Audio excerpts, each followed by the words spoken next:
Wednesday night before you leave, just so that you have it for whatever review purposes that you've got.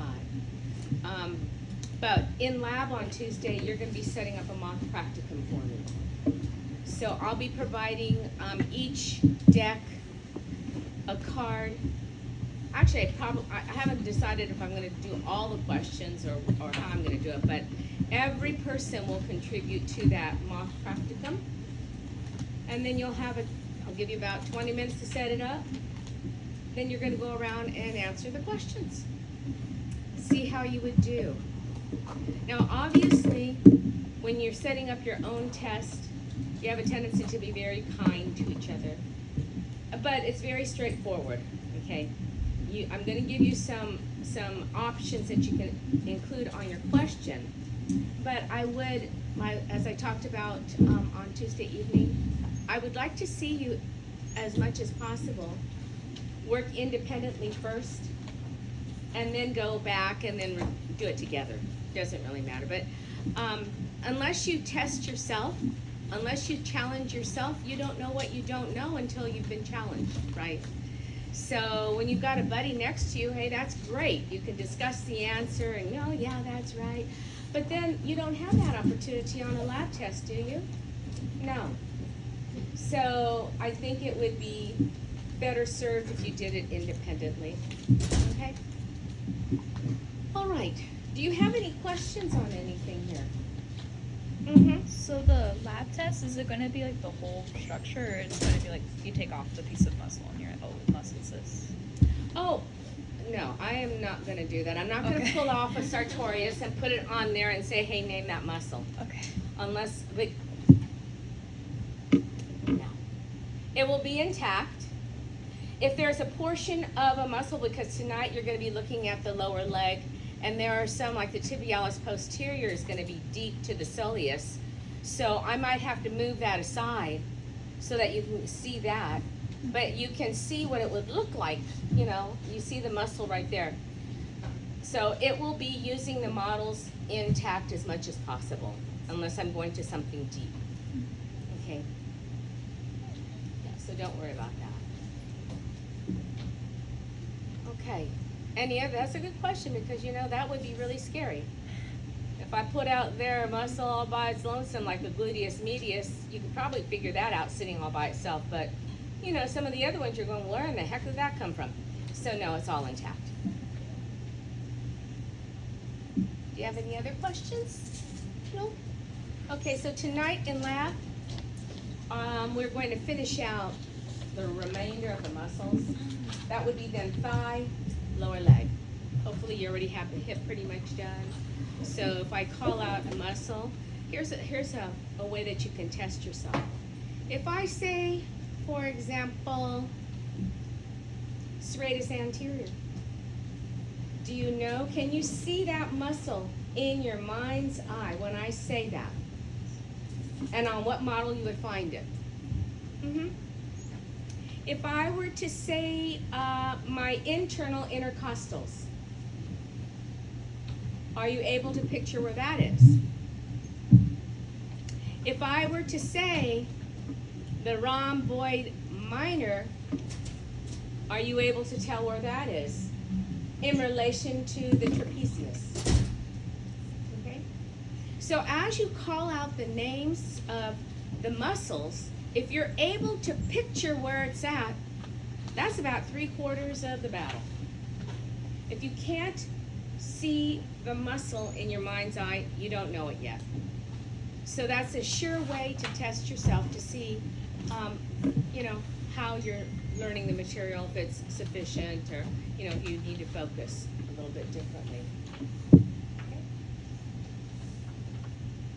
Everybody looks all so sad today. What's the deal?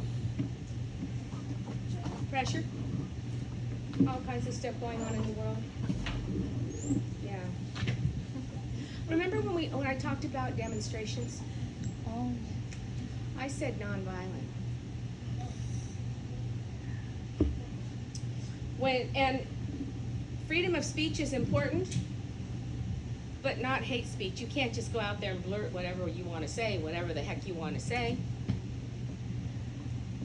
So demonstrations are very important. Nonviolent, peaceful demonstrations, where you actually have people that are at a podium and they're talking to an issue. And maybe providing some insight or some type of an overview. But what I've been seeing on the news, like tents, destruction of buildings, shooting off fireworks, that's not what we're talking about. Then you're just the same as what's happening over in the Middle East. No different. So I just wanted to point that out, that I am an advocate of peaceful, nonviolent demonstrations where you have discussion. Okay, and really, you can have a discussion out there, and you can have people standing at a podium or standing and then just talking about what they perceive without hate speech. Nobody's going to appreciate that. So it kind of went a little bit haywire. And hopefully nobody has any long-term repercussion from this. I hope that they don't expel people, because a lot of the students, to be honest, are the ones that are caught up because of outside groups coming in. It always happens. Outside groups always come in. I remember one time I was a club advisor for the Students for Environmental Action, way back when in the early 90s when I first started coming and teaching here. And I had a group of students, I taught marine biology at the time, I had a group of students who were hippie wannabes, which is great, I love it. Greenpeace, Sea Shepherd, all the things that have to do with the marine environment. And so we would have the drums in the middle of the quad during club hour, right? You can go out there. And I remember one time I wasn't sitting there with them. I had to go to my office for something. Next thing I know, I get a phone call and they said, Virginia, you got a whole group of students out here that are smoking pot. And I go, what? What are you talking about? I turned my back. So I go there and, oh shoot, they were just burning sage to go with their, and these administrators had no clue what the real stuff smelled like. So it's like, oh, they're smoking pot out there. And I'm going, what? So they were able to then bring in, the Hemp Society and talk about the benefits of hemp. Talk about, a lot of good things. And that was a time when, still marijuana was illegal, right? So it was very informative. And it's an opportunity to inform others of alternative ideas. That's what it's all about.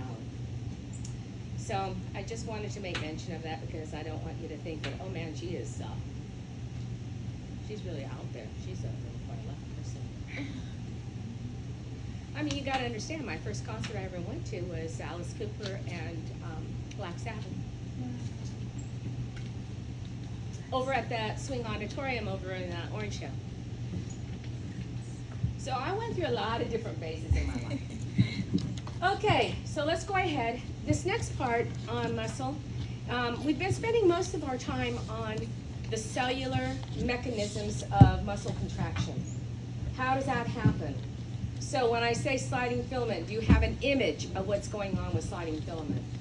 When I talk about the neuromuscular junction, do you see an image of movement of ions across membranes and synaptic vesicles moving toward the presynaptic membrane fusing and then exocytosis, okay? When we get there, do you see the excitation-contraction coupling? That is, I activate my sarcolemma, and so then I'm going to take it down to the T-tubule, which then in turn is going to trigger my terminal cisternae to open for my calcium to rush out. And then where does the calcium go? What molecule does it bind to? When it binds to that molecule, what happens to the second regulatory molecule?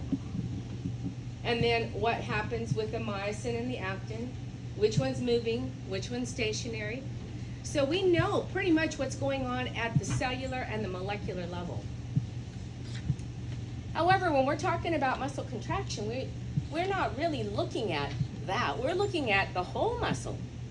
How does an entire muscle contract? So yeah, I know what happens with the all or none action potential. I know what happens there. But how does that relate to then what the entire muscle can do? What is the difference between lifting that 1 pound weight versus lifting the 25 pound weight? What is the difference in response to that? So today's lecture is based on that. How do we get an entire muscle to move?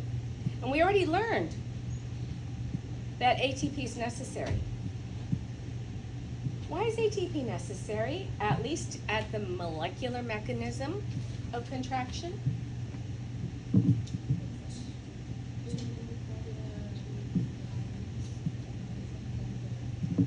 Where does ATP attach to? The myosin, right? And isn't that what's going to trigger then the ability of the myosin head to move up, get itself bent, and then it's going to reach up, and then in order for it to bind and then do the power stroke, the ADP and then organophosphate comes off. So in order for the myofibers to contract, I have to have ATP. But I only have like 15 seconds of ATP worth stored. So we need to talk about, well, how does that muscle then make ATP? And some of this is going to be relevant for some of you because maybe some of you are actually taking creatine phosphate. Maybe when you're doing any kind of resistance training, some of you might be taking that maybe to gain some more energy to do your crunches. You know, so this part of the information is more relevant, I think, than the previous. The previous is just all the molecular stuff. We have to know the molecular on everything because all disease is at the molecular and cellular level. So we need to understand that. But then when we're looking at the whole muscle, for those of you who are going into sports medicine, kinesiology, physical therapy, occupational therapy, you're going to have to learn this area really in greater depth. We're just doing superficials just so that you know and understand how a muscle can contract. So, we already learned about this. We already learned that each of my myofibers is innervated by a motor unit, right? A motor unit, actually, let's say it this way. Every myofiber has a terminal axon that's in close proximity, forming that neuromuscular junction, right? We are all in agreement with that. So every myofiber has an NMJ, neuromuscular junction, okay? And we know that the information that goes to skeletal muscle is under voluntary control, which means I have to send the message from my brain down my spinal cord, out the spinal nerves to the muscle in order for it to contract, okay? So I know that that relay of information is going to be due to axons that then, when they come together and in a bundle, they form nerves. And then the nerve will then go down to the various muscles and will branch. And as they branch, they become then motor units. So a motor unit is a portion of a motor nerve that then innervates the myofibers. And each motor unit can innervate a multiple number of myofibers, right? But I have one going to every myofiber. So my motor units can be variable. Makes sense, right? We looked at that already. And we know that I can have this motor unit, for example. Let me see if it turns into a little box there. Let me go back up. It was a previous slide. So if I look at this motor unit here, which is motor unit 1, it comes down and you can see that it's going to innervate 2 myofibers. Motor unit 2 is going to innervate 1, 2, 3. So if this unit is the only one that's activated, that contraction is going to be weak compared to this one, to motor unit 2. The more of the myofibers that are going to be responsive to a single stimulus, the greater the contraction. Okay, so I can say then that my large muscles usually have large motor units. That means that I have a motor unit coming down, and it's going to innervate hundreds of myofibers. So if I'm coming down then to my quads, those muscles are gonna, that information is gonna go to many, because it's a huge muscle. So I'm gonna have multiple branches versus my eye, which I have to then move very quickly to be able to view my, whatever is in my environment. So it's gonna have fewer, smaller motor units, okay? So if I have one motor unit activated, that's gonna be a weaker contraction than if I had 1 and 2 together. Does that kind of make sense? The more motor units I have stimulated, the greater the contraction. Okay, it's just, I need you to think about it logically, because again, you can get very confused if you're trying to memorize factoids and you're just going, how did that go in here? Yeah. If I only have a small motor unit, then it's going to be a weak contraction. If I have multiple motor units, then I'm going to have a stronger contraction. It's summative. Okay? Okay, so what we're going to then do is now look at, well, how does that muscle contract? How does the entire unit contract? Way back when I first started physiology, we did these really archaic experiments in lab. And one of those experiments was, I think I talked to you about that, where I actually had to pith a frog. It's disgusting. Where I had to then, kill the frog, but the heart was still beating, everything was still going. I had to stick a probe down its brainstem, macerate the brainstem, and then I had to dissect open this frog that was newly killed, take out the gastrocnemius, some of you are able to already identify that, take out the gastrocnemius, hook it onto 2 electrodes, suspend it, and have then a recording device, which is on a physiograph, so that I could actually see what happens to the muscle when I apply a little bit of voltage to it. How strong is the contraction? The greater the voltage, the stronger the contraction. I'm just saying. That should make sense to you. Okay? So we could actually record that contraction. We call that single contraction a muscle twitch. So a muscle twitch is actually when I put in stimulus, apply a stimulus to a muscle, and I get a contraction. And this is what it's going to look like on one of those physiographs when I draw it out. You'll see that there is, again, in milliseconds. Doesn't take long for a skeletal muscle to contract. And so there are 3 phases to this entire muscle twitch. Okay? Now we assume that all the muscles do the same thing. They all undergo the same muscle twitch. Okay? So the first part, or the first phase of that muscle twitch, is called the latent period. And these are the few milliseconds after the stimulus is applied. So this is, we're talking right here, a single stimulus at this point, and I have this very small latent period. That's when all of the calcium, you remember the sarcolemma, neuromuscular junction, all that's coming out, of the calcium coming out, terminal cisternae, all of that is right there in that little dark blue band. So that's the excitation contraction coupling. That takes place right there, okay? The next phase is that if I continue the stimulus, I'm going to get the period of contraction. So that means that's when the muscle is going to shorten. So I'm going to have the cross bridges forming, I'm going to have the muscle shortening, and that would then be observed on the muscle. You can see that it's going to contract. You can tell on your own muscle, when you contract a muscle, the belly, which is halfway from the origin and the insertion, gets bigger. That's why you flex your biceps so that it can form this little, contracted muscle. All right, so that then is my contraction. Then, after I contract, I have to relax. I've got to get back to resting membrane potential. I have to go back to then 0, or in this case, I was actually minus 70 millivolts. So I have a period of contraction. That's when the calcium all gets sucked back up into the terminal cisternae, and then it stops the contraction. Okay? So those are my 3 parts. So I have then my latent period, the first part, the contraction, and then I gotta relax before I can contract that muscle again. Okay, that's equal to one muscle twitch. So can you see how I could very easily turn that into a multiple choice question? Which of the following is not a phase associated with the muscle twitch? In which phase of the muscle twitch would you have then muscle contraction? Okay, it's real. You gotta start thinking like me. How is she gonna turn that into a multiple choice question? Okay. All right, so some of these contractions are gonna be really quick.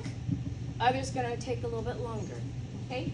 So the muscle twitch or the twitch speed is gonna vary according to the muscle. So if I'm looking at then my extraocular muscle that says lateral rectus, it's the outside eye, muscle of the eye that kind of moves it in the orbit. Look at how fast that particular twitch is. We're talking about it's an order of milliseconds and then it's gotta relax, right? What about my gastrocnemius? Well, my gastrocnemius, we're gonna find out tonight, if you haven't learned it already, the gastrocnemius, when it contracts, is going to plantar flex, okay? So plantar flexion is when I'm standing and I'll go on my tippy toes. That's plantar flexion.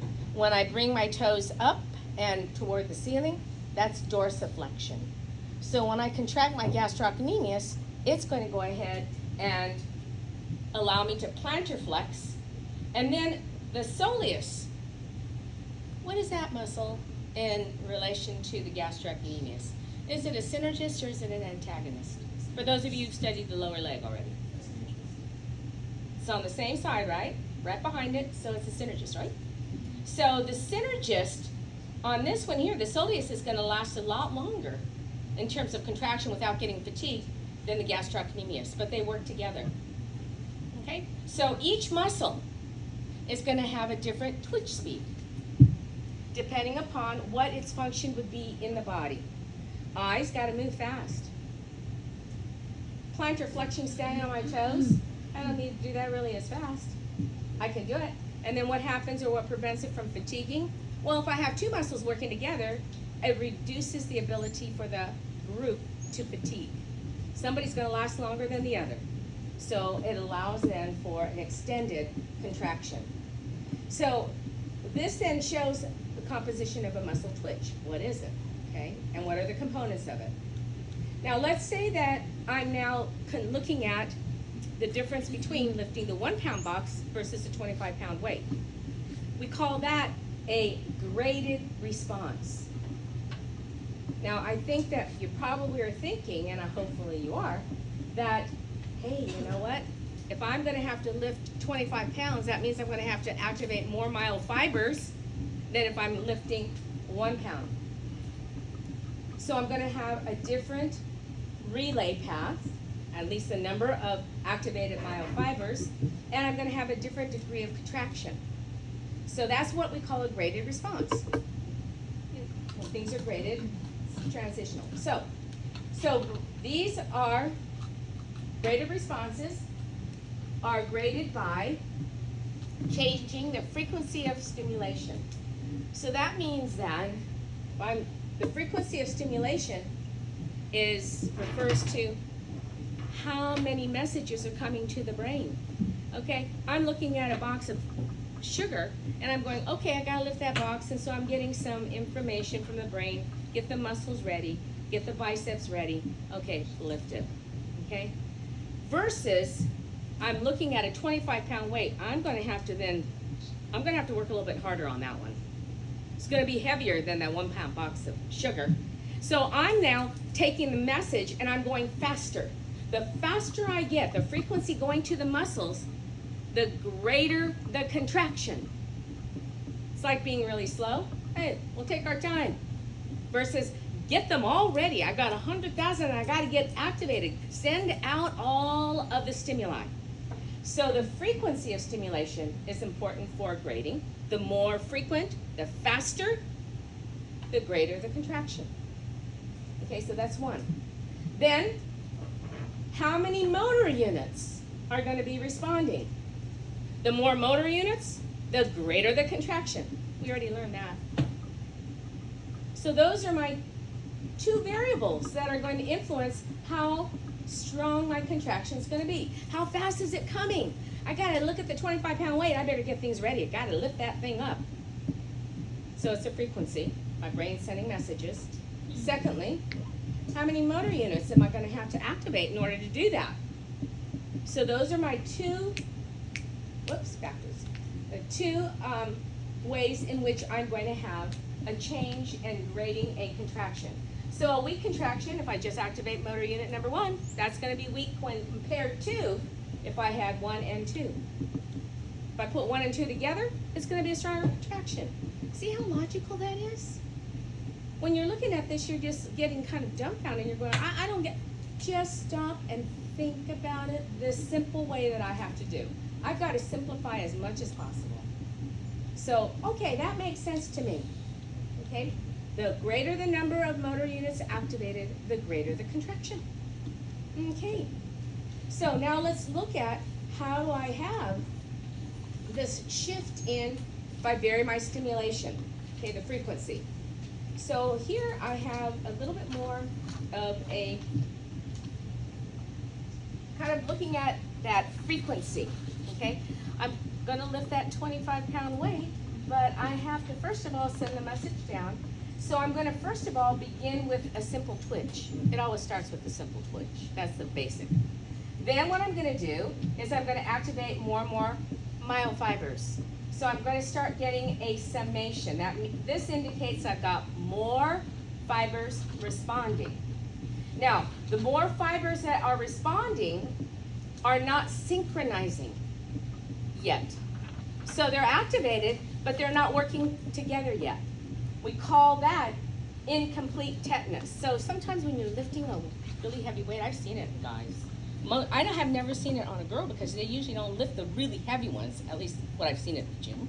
So I've got some of these individuals, they're lifting the really heavy weight, and do you see how their muscles kind of like twitch a bit? They're not completely smooth. It's kind of like quivering, kind of a quiver in there. That's an incomplete tetanus. That implies that the muscles are, the myofibers and the components of the muscles are kind of working together and they're going to synchronize, but they're not yet synchronized until I get to this. Once I get to that, I've got a really nice contraction. We call that complete tetany.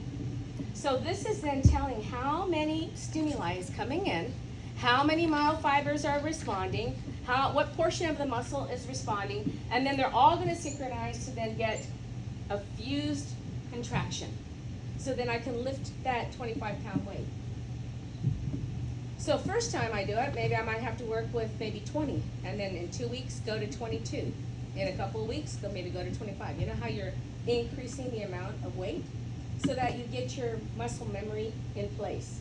So I then get to this complete tetanus, and so complete tetanus is complete contraction. The maximal contraction that you have at that muscle. Okay? Now, in order to get to that point, I have to reach threshold. So the entire muscle as an organ reaches a threshold just like each myofiber or each action potential has got to reach threshold first. So we're going to then get the stimulus coming in, and then ultimately I'm going to have some of those fibers are going to become activated, but they're not really doing anything until I get to the threshold stimulus. Then I'm going to have the contraction. So when I see that wave summation on the previous slide, when I see my incomplete tetany, that's all represented by the increased amount of information going to that muscle. Okay, so the maximal stimulus is here, and then I'm going to have then my maximal contraction. This corresponding graph illustrates how many of the nerve fibers are excited. This should make sense. If I only have a few nerve fibers excited, they're not going to do anything. It's not enough energy. But the more I have, the greater the contraction, right? Until I get to the maximal contraction.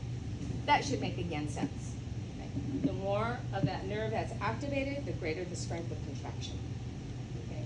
So you can see this is just showing the illustration of how many fibers are being activated. So the more fibers that are nerve fibers activated, the greater contraction. Same thing.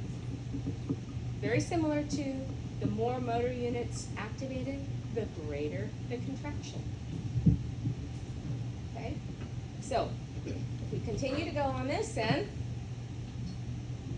we're going to then increase this contraction until all of my fibers are recruited. So I might have 15 to begin with, then I have 45, then I have 100, then I've got 500. Then when I get to that maximal 500, I'm going to get my maximal contraction. So that means I'm going to recruit more and more fibers to get to the point where I'm going to then get my best contraction, the strongest contraction. Okay? Okay, so the strength of the stimulus is going to be important. Now, here's another component that's added to it. This part here, this lecture here is probably, I think, the most comprehensive and most complex. I need you to make sense of it. Okay, so I'm trying to go kind of slow and repeating myself just so that maybe you didn't hear it the first time, the second time you go, oh yeah, I get it now. Okay, so can you believe that the motor units are recruited by the fiber size? So the small ones, they're going to be activated first. They're the most irritable, the most easily stimulated.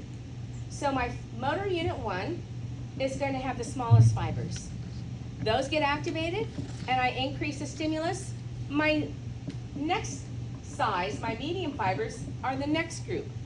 And then the largest ones are my last group, so that ultimately I get to complete tetany. So again, my small fibers are going to be activated first. They're very easily stimulated. Takes more energy to stimulate the medium fibers, but they will if I keep increasing the stimulus. Those will as well. And then my last ones are going to be my large fibers. Why? Because they're going to have the most motor units. They're going to have a motor unit with maybe 300 terminal endings. Okay? So motor units are recruited according to their size. So can you see how that would be a really good true and false question? Or a multiple choice, which of the following fiber sizes contribute to the quickest response? Smallest goes first, medium go next, the largest go last.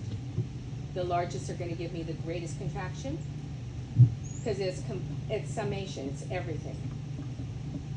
The smallest ones are just irritable. They're just kind of like doing a small little contraction. Okay, so the strength of the stimulus is going to be important in stimulating or creating a graded response. So what's a graded response? Just want to make certain we're all on the same page here. Variation in degree of contraction. Well, ultimately it's going to get to the energy need. But a graded response is when I'm going, okay, what's the difference between lifting my pointer versus lifting something that's heavier, my microscope out of the cabinet, versus lifting something greater, which is maybe a chair. So my smallest ones, they're going to be activated very quickly to lift up this laser pointer. The medium ones are going to be second in line, and then the largest ones are going to be activated if I have a heavier weight. So a graded response is just how strong of a contraction, how much weight am I having to do or to contract in order to move whatever object I am trying to move. Okay, so muscle contractions are controlled by stimulus frequency. How fast is it coming? If it's coming nice and slow, hey, there's no big need to go really fast. But if it's coming fast, that means I've got to activate and respond quickly. The number of action potentials a muscle fiber receives in a given time period, and the stimulus strength. So frequency and strength are my two variables. Okay, how fast is it coming? And then how strong is that? How many fibers are then going to then be responding? And it progresses from the smallest fibers to the largest. Now, as we sit here, we have a certain amount of muscle contraction just to keep us upright. You know, when you're sitting in your chair, you've got a little bit of muscle tone. The only time you don't have muscle tone at all is when you're completely flaccid, when you've just passed away. All the muscles, well now, they're not contracting anymore. They're done. Okay? So what we have here then is that as we're sitting, we always have a slight bit of contraction. Then when I get up and push myself off my chair and walk, I'm going to have more contraction, right? In order to get to my location. So I'm going to have, even at rest, so most of my fibers are going to be somewhat contracted. And then in order to initiate any more response, I'm going to have, okay, so when I'm sitting here, it's like I have to have a little bit of tonus so it makes it easy to actually do the next step. That is, let's say for example, I don't know if any of you have ever worked on a well pump, okay? You know, when you're pumping, if you don't have that handle upright and the water already brought up to a certain level, you have to keep pumping and pumping to get it primed up, to get it up, right? And that's a lot of energy to get it there. So what you do is you don't allow that to come down, you just bring the water up and you leave it at a certain level so that the next time you pump, you're gonna get water coming out of that well. So we call that then stretch reflex in terms of muscle. I need to have always a state of tonus in order for my muscles to actually function quickly. Otherwise I have to start from point zero. Put in all the energy. I don't want to do that. I want to have it at least a primed threshold level, just sub-threshold, so that I'm able to then keep that muscle ready to actually work. We've got two kinds of contractions. Isotonic contractions and isometric contractions. So isotonic contractions are the ones that we usually talk about when we're trying to do work, when you're lifting a box. Okay, so what you're doing in this case, isotonic contractions, is that we're going to have then the muscle length changes. So I'm going to have then a contraction of the muscle, and you see then, for example, the biceps then enlarging. Okay, so that's an isotonic contraction. And typically, isotonic contractions are going to be associated with doing work. We're doing something. You know, we're moving something. We're activating the muscles to accomplish something. Within isotonic, I've got two kinds of contractions. I've got concentric isotonic contractions and eccentric. So some of you maybe have worked out with just really light weights, okay? You know, when you're working with weights, you're bringing, isn't it slow? The contraction, you want to go slow, right? You bring it on up, you reach the maximum, and then you slowly allow it to relax, right? If I brought this up, the weight's up and just dropped, I'm not going to get any type of muscle enlargement, hypertrophies. Most often, this is associated with like resistance training when you're bulking, okay? When you're bulking, you don't go up and then down. I mean, you just don't let it go. You've got to control it. So you're controlling it, bringing it up, and you're controlling it, bringing it down. So we call that the concentric, bringing it up. That's a concentric contraction. And then the eccentric is that I'm still contracting. I'm not allowing the muscle to just simply let go all the way. I'm doing it controlled. So eccentric contraction is when the muscle is going to then lengthen, but I keep it contracted. Okay? So in many cases, the eccentric contraction is stronger than the concentric contraction. Okay? I don't know if any of you work with weights. I don't. My max I can do is maybe 10 pounds, you know. That's all I want to do, okay, just to keep some blood circulation going. But I can't just do flexing and then dropping. I've got to flex and then control, because I also want to delineate my muscle, right? Is that what most of you are going to be doing? Okay, so that's isotonic contraction, changing the length. Isometric contraction is not that you're changing the length. You're changing then the amount of resistance. So, in this case, it's like for some of you, when you do the plank, you know, when you're in the plank position, you know what I'm talking about to do that exercise? Okay, so when you're in plank, that's isometric. You're not changing any kind of muscle length at all. You're now keeping the length of the muscle the same, but the pressure increases. So what you want to do is when you're in that plank position, you want to extend it out as long as you can. 2 minutes, 3 minutes, whatever it might be. Some of you might, instead of doing plank, might do the wall press, right? When you've got yourself, your back against the wall, and you're in a kind of a position like you're sitting, and you maintain that position, the muscles in your legs are going to be isometric contractions, okay? So isometric contractions are those kinds of contractions where the muscle length does not change, but the amount of pressure and the resistance is going to change, okay? So the tension is going to increase. And so you're going to have, cardiovascular, it's not really that's not a cardiovascular, it's a resistance training when you do the isometric. Okay. Now, in order for the muscles to contract, I have to have ATP. So let's go back for a moment. I talked about graded responses.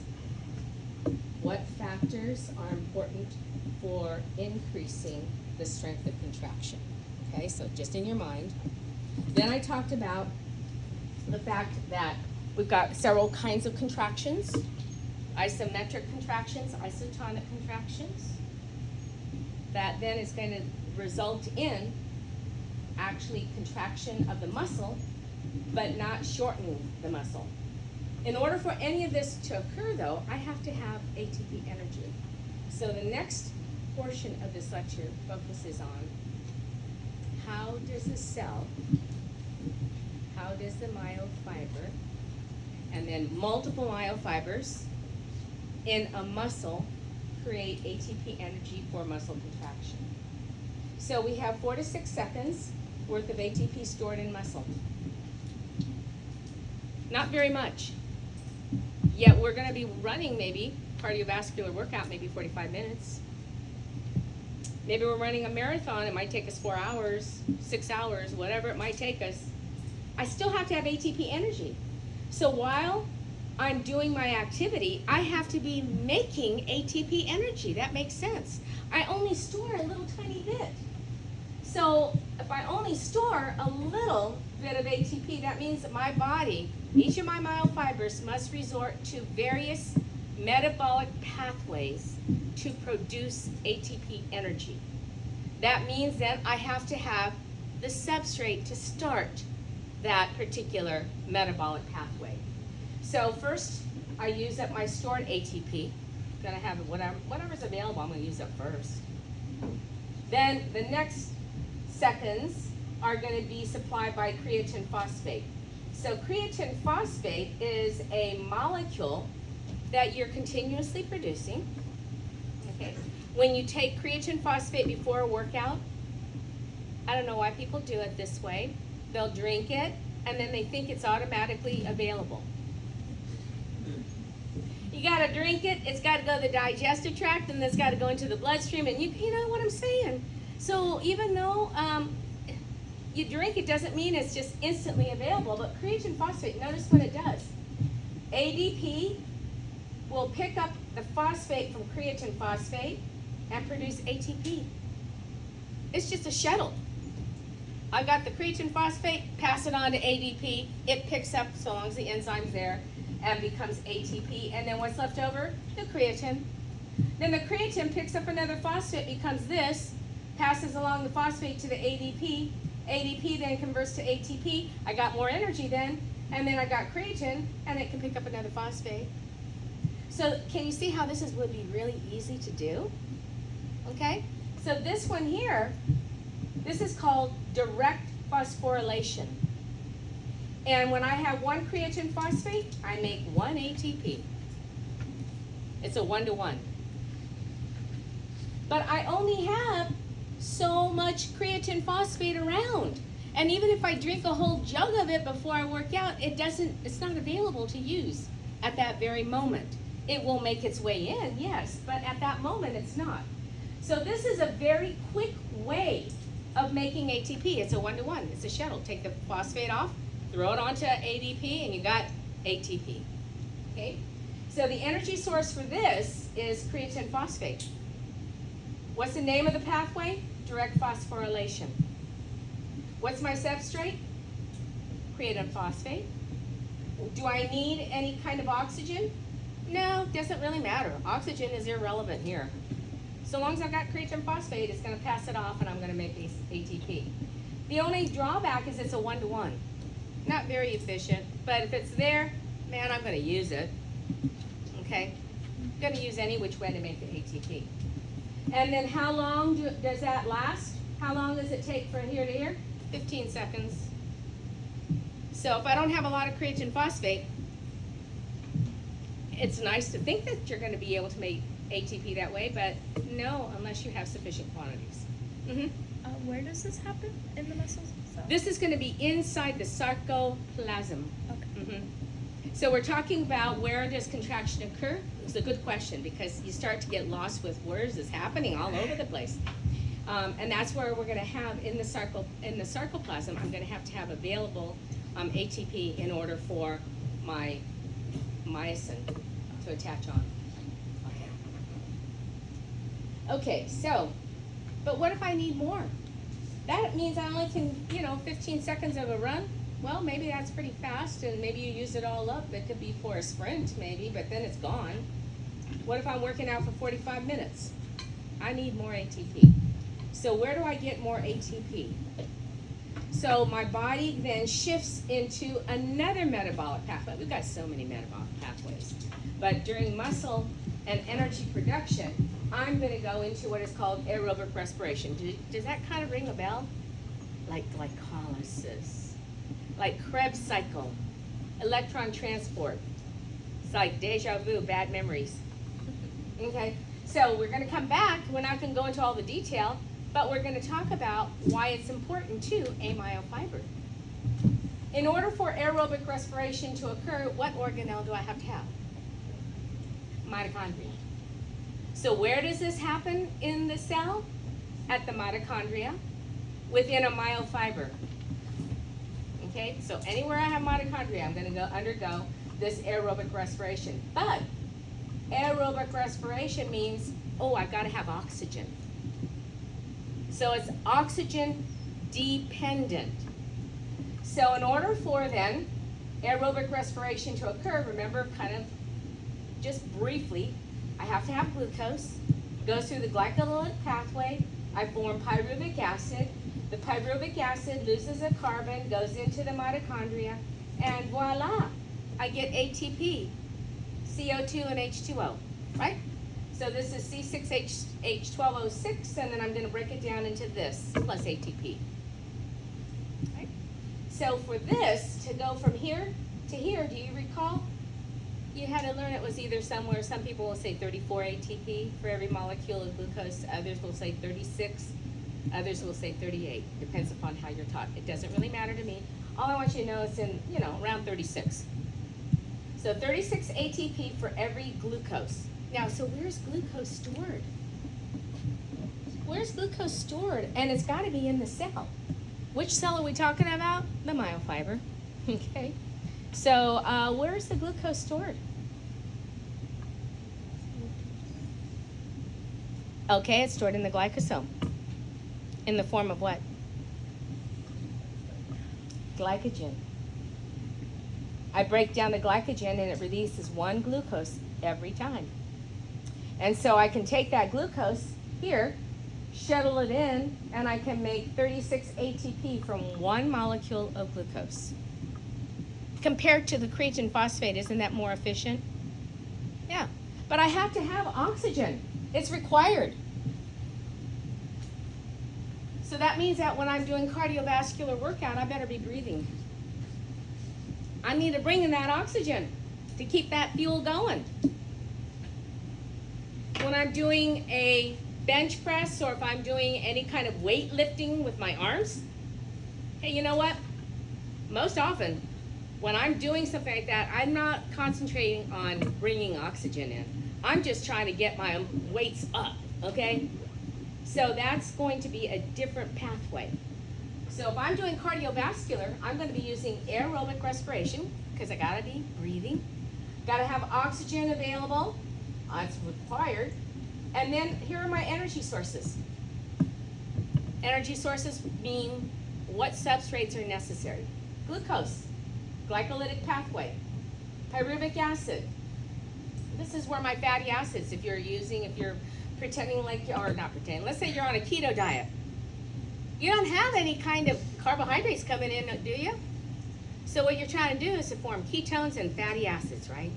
So those ketones and fatty acids come in right here, and they're brought into the mitochondria. So this is how I can make then ATP, even from fatty acids, okay, without bringing any sugar in. Now my brain needs sugar, a lot of sugar. So I can take fatty acids and I can make glucose from that. It's called gluconeogenesis. We'll talk about that in CNS. But I can convert this into this if I have to, because I'm not taking in any glucose, not eating any carbs. I'm minimizing my carbs on that keto diet. So that means then my brain still needs glucose. I've got to use alternative sources to make then glucose. So this is then 36. So that was that one of the questions on your essay? Maybe you haven't looked at those yet. It's okay. All right, so we have then aerobic respiration. Requires oxygen and glucose, and I need to have mitochondria because we learned that mitochondria is the location in which ATP is produced. Okay? However, it takes many steps. From here to here is about 13 steps. From here to here is like a lot more steps. So it takes more time to make to make ATP from this. So for high activity, resistance training, okay, it's too slow. For cardiovascular, okay, yeah, I'm doing, little jogging, walking heavy, that's it. Okay.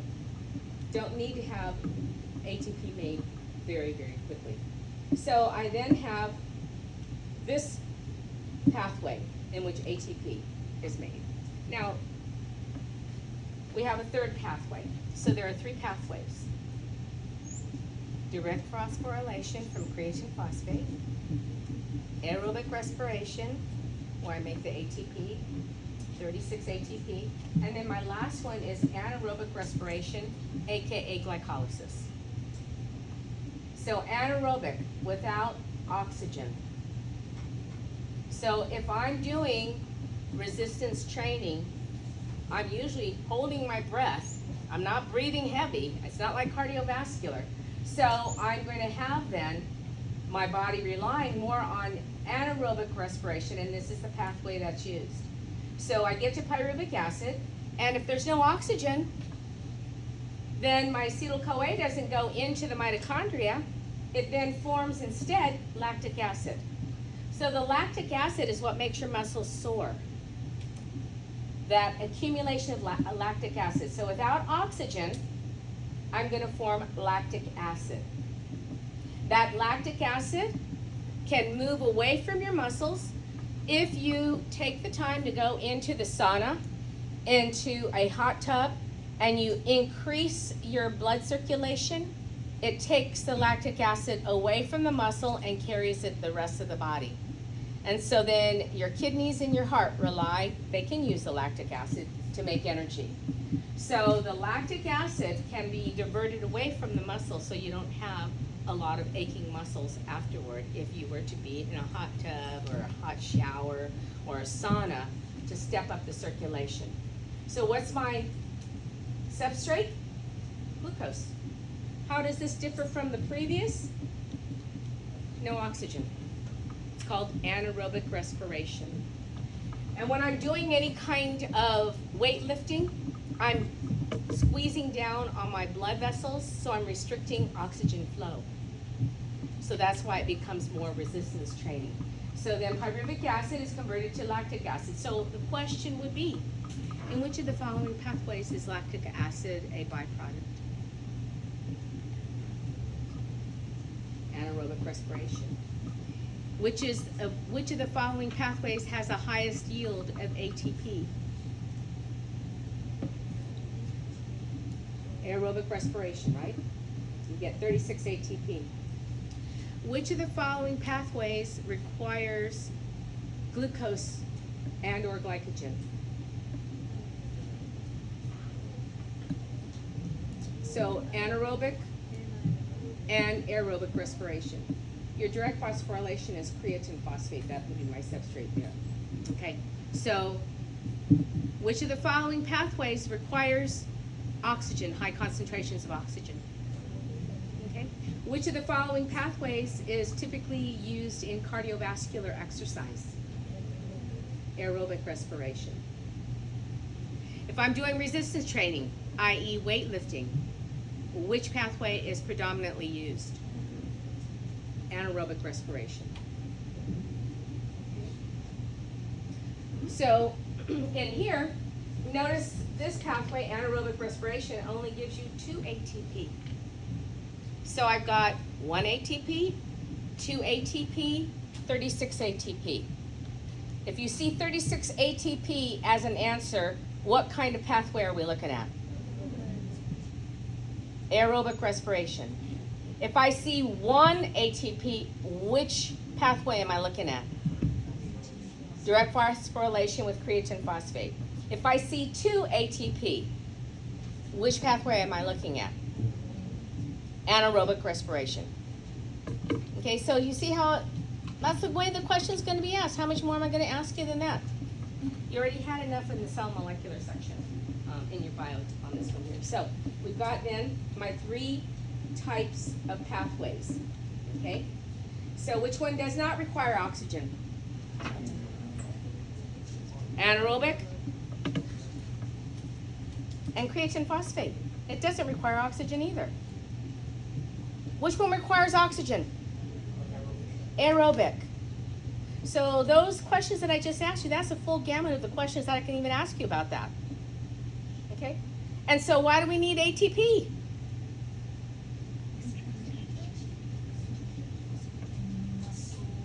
I gotta have that for my sliding filament theory, isn't it?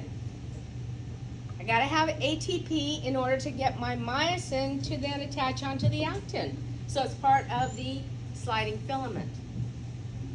If I say neuromuscular junction, which pathway am I looking at?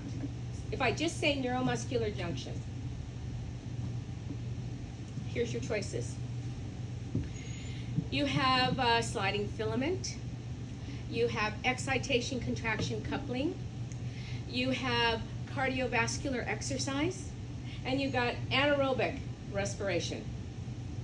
So which one of those?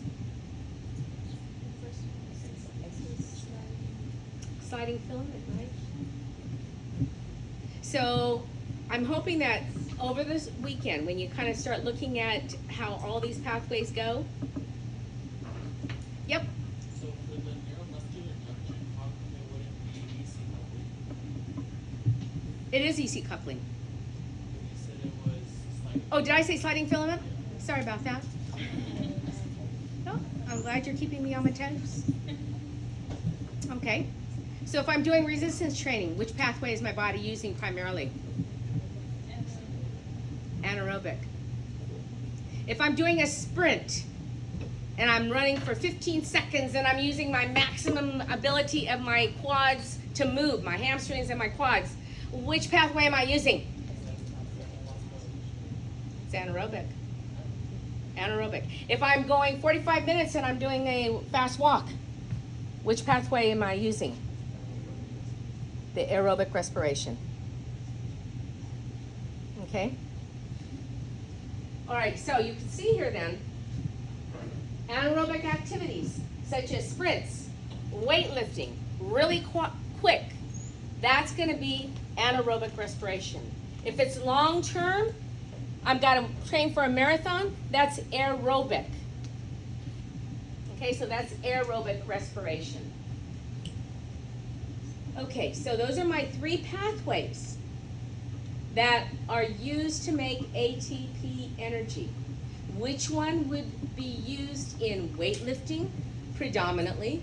Which one is used in cardiovascular? Which ones are in sprints? Which ones are when I'm throwing a baseball really fast?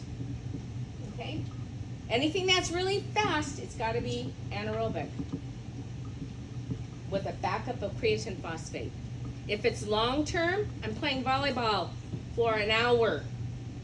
Which pathways am I using? It's going to be aerobic. I better be breathing when I'm playing volleyball too. Okay. So those are then the ways in which the body is going to make ATP energy for muscle contraction. So the difference between isotonic, isometric, and then here's a nice summary. I love charts. Here's the creatine phosphate, direct phosphorylation. This is then my anaerobic respiration because the end product is lactic acid. And then this one here is my aerobic respiration because I'm using a mitochondria. So which one requires mitochondria? Aerobic. Which one requires then creatine phosphate? The direct phosphorylation. And then you have a comparison of the substrates and then the amount of ATP produced. So this chart right here, and it's in your textbook. So you just open it up and you can see it and you can do a real quick comparison of my 3 pathways in which ATP energy is produced. Now, as my muscles are working, they eventually will fatigue. So, in fatigue, that means that the muscles are so fatigued that they no longer contract.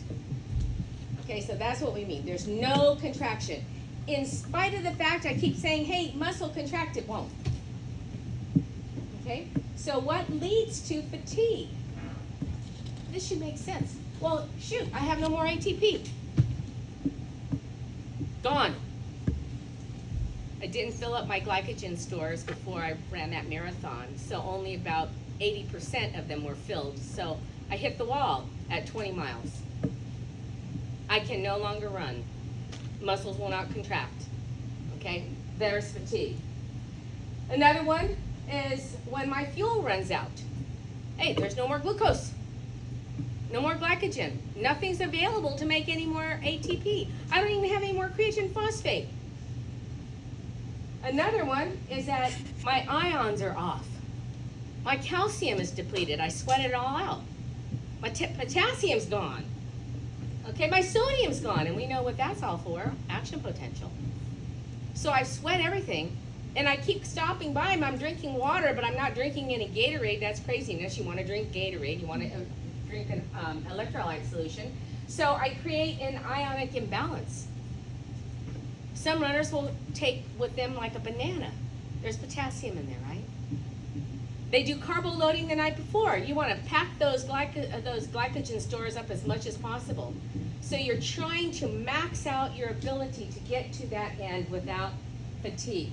So if I reach fatigue, then you hope that some other people will carry you to the end.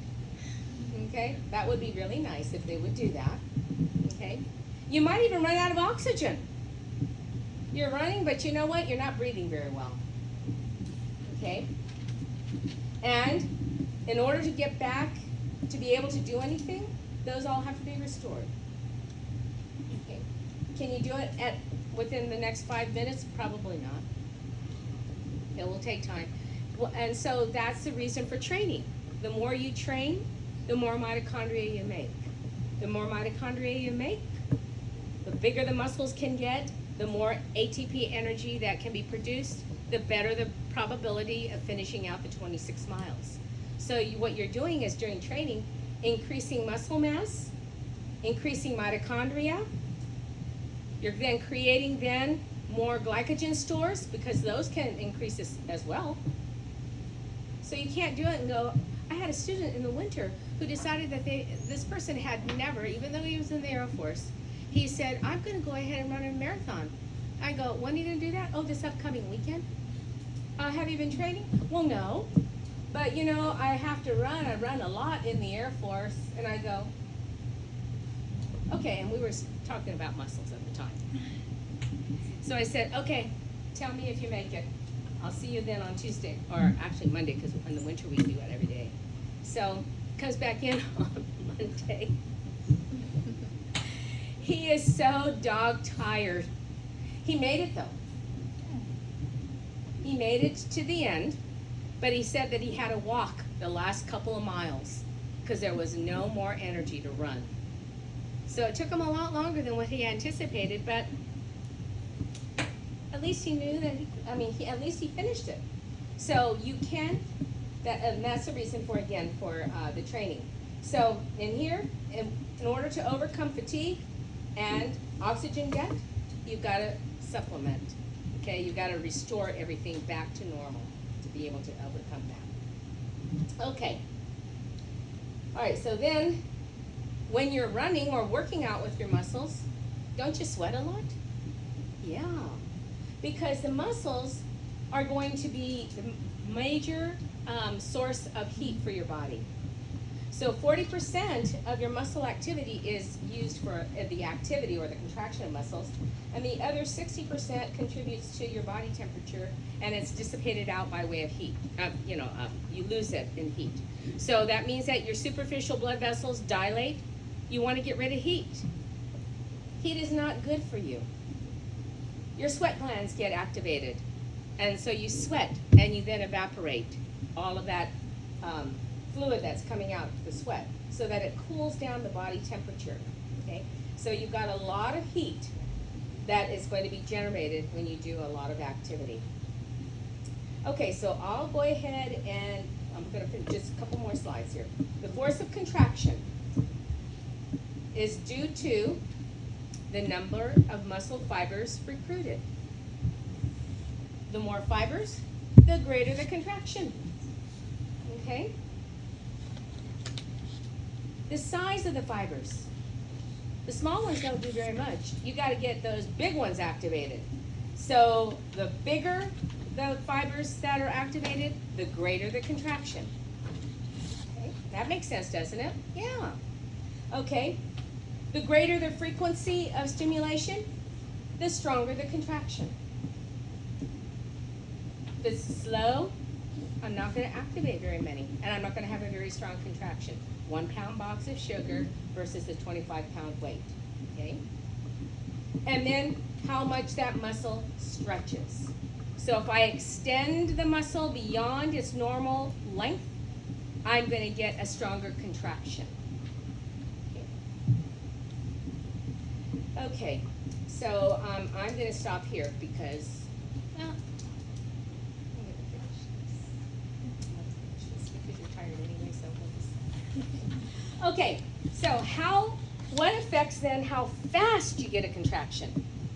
Okay, the velocity of contraction. Again, we got muscle types. Okay, we got fiber types.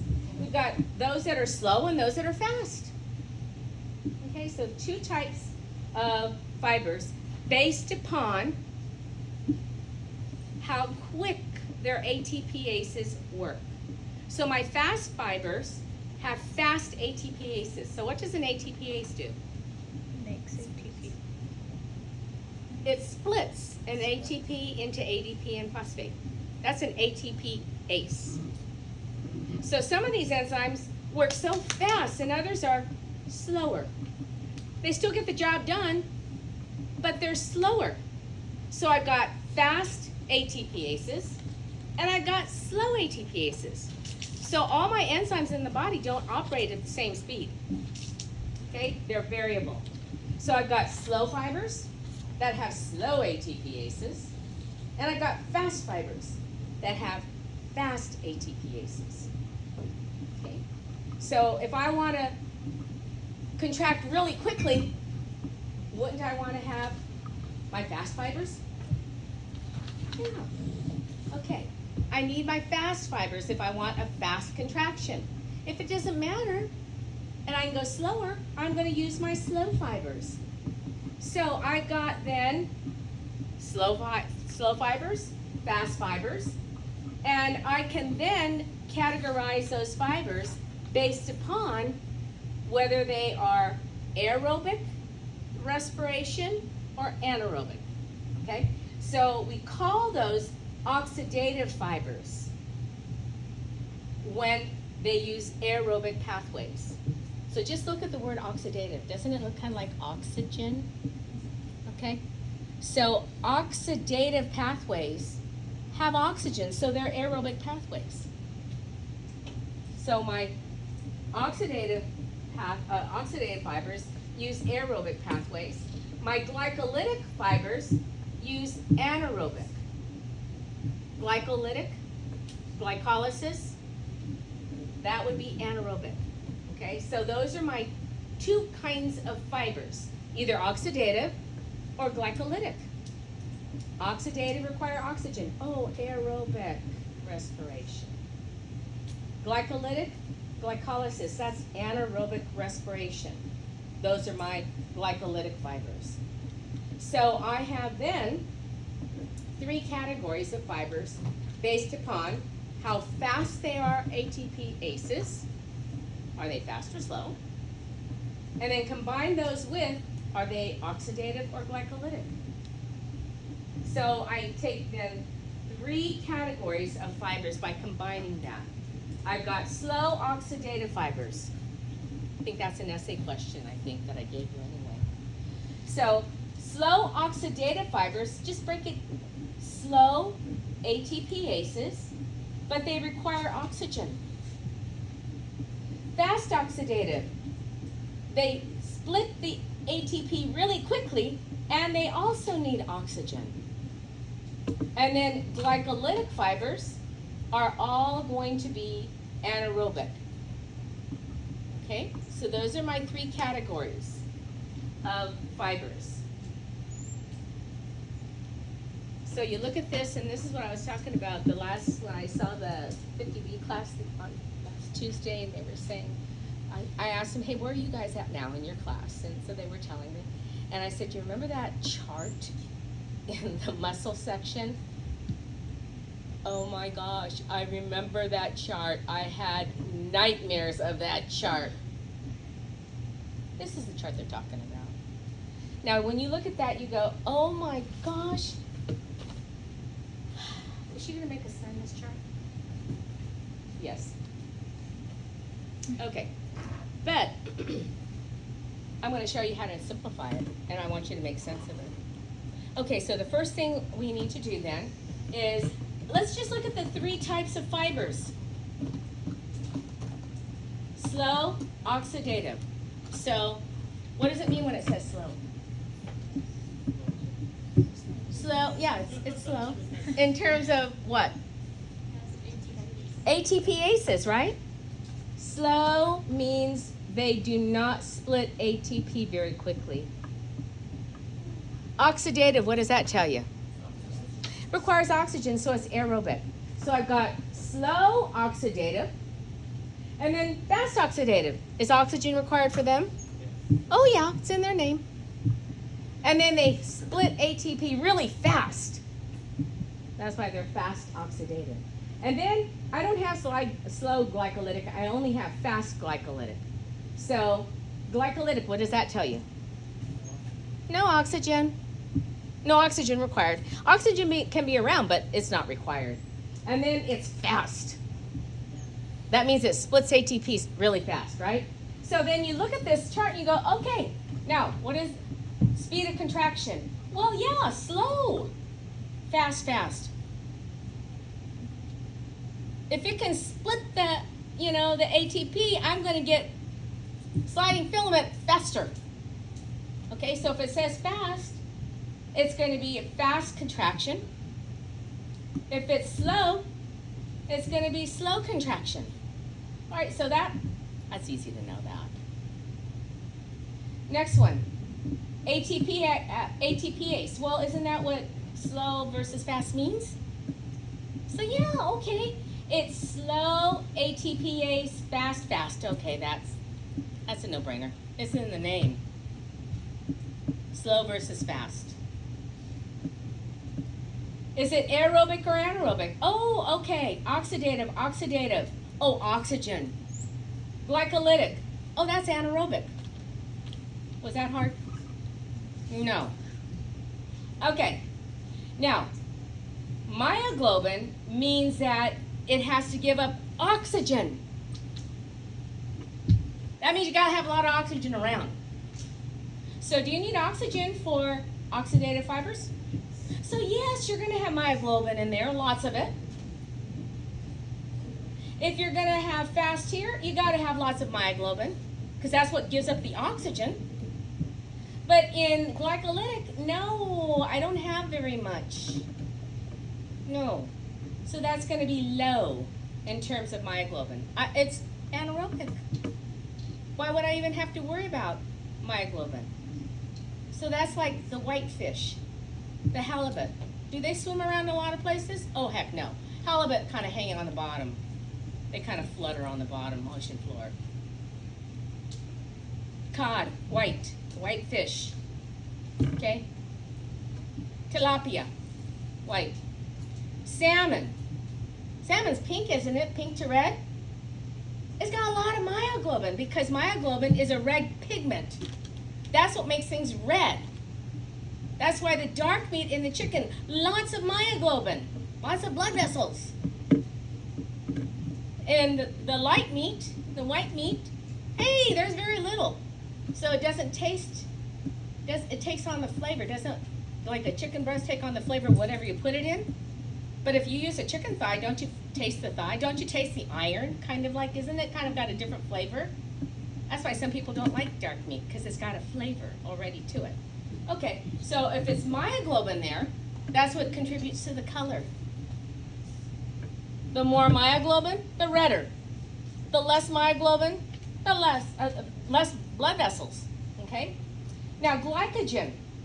All right, so if I'm using, remember, the only one that uses glycogen is my anaerobic, right? So everybody else uses glucose. So yeah, glycogen, yes, it relies on lots of glycogen.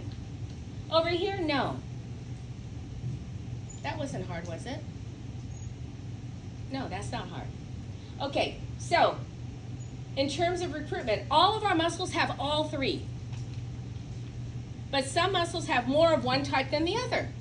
So if I were looking at slow oxidative, I'm not even going to ask you about recruitment order. Don't even worry about that.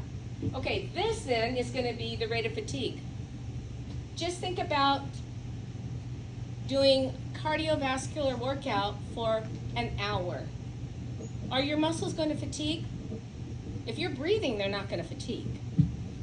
Compared to weightlifting. Can you weightlift straight for an hour? I sure can. I'm good if I'm 3 minutes. Okay, so for the rate of fatigue, for oxidative, because I got lots of oxygen, it's slow. But then on my glycolytic, man, I can bench press or do whatever I can, lift weights, and I'm tired soon, quickly. Okay, so it's fast fatigue. The way I'm talking about this is trying to make it make sense so that you're going, oh, I can figure that out. You need to look at it again, I know that. Okay, now, what kind of activities would you do if you're relying on slow oxidative? We're muscle tone, just sitting in your chair, slow oxidative. If you're doing any kind of a marathon and you gotta run for 6 hours, you better be slow oxidative. You don't need a fatigue. Okay? If I'm sprinting or walking really fast, I might use some fast oxidative. But if I'm doing such things as a sprint, or a 100-yard dash, those are fast. They're done in 20 seconds or something ridiculous, right? Okay, so that would be glycolytic. Now, here's some structural. This should make sense to you too.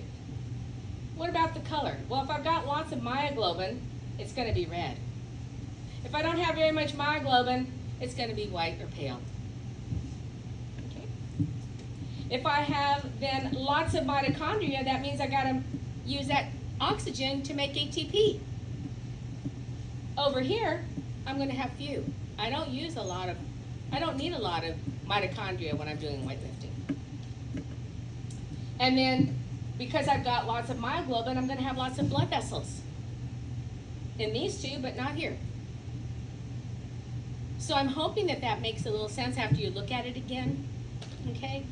You look at it again, you go, this makes sense. I don't have to memorize this. And so I don't know when they're saying, oh, that was a nightmare. If you're sitting there trying to memorize it, good luck. It ain't gonna happen. You're gonna get confused. So try to make sense of it as much as possible. Okay, so I am going to stop here and I'll talk about the different kinds of exercise on Tuesday. And then I'll talk just very briefly on smooth muscle, not very much. All right. Any questions? You guys were really good about staying here and just kind of going along with it. All right, so we'll go ahead and go to lab. And we'll start lab at about a 20 till, quarter till. Once you get in,